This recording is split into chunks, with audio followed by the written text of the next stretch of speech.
வணக்கம் மக்களே, நாங்கள் இன்னைக்கு கோதுமையை வச்சு ஒரு பொரிவிலங்காய் பண்ண போகிறோம். ஸ்வீட் பொரிவிலங்காய் நல்லா கொட்டினதுக்கு அப்புறம் நல்லா செவக்க வறுக்கணும். வறுத்து ஆற வச்சு பொடிச்சு அதுக்கு கூட 5 ஏலக்காய் போட்டு பொடிக்க போகிறோம். பொடி பண்ணி எடுத்தாச்சு. கருப்பட்டி போட்டு தேங்காய் கொஞ்சமாக தண்ணி தெளிச்சு, தண்ணினா சூடு தண்ணி தான் தெளிக்கணும் பாருங்க. இப்படி உருண்டை பிடிச்சி இட்லி குட்டுவத்தில் வச்சு அவிக்கலாம். வைக்க போகிறேன் இட்லி தட்டில். பொரிவிலங்காய் பிள்ளைகளுக்கு சுவையான ஒரு சத்தான ஒரு பண்டம். வெந்தாச்சு, வேக வச்சு இது சாப்பிட்றதுக்கு ரெடி ஆகியாச்சு.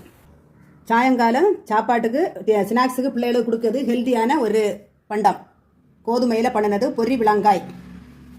பிள்ளைங்க விரும்பி சாப்பிடுவாங்க. சத்தான ஒரு உணவு. லைக் பண்ணுங்கள், ஷேர் பண்ணுங்கள், சப்ஸ்கிரைப் பண்ணுங்கள்.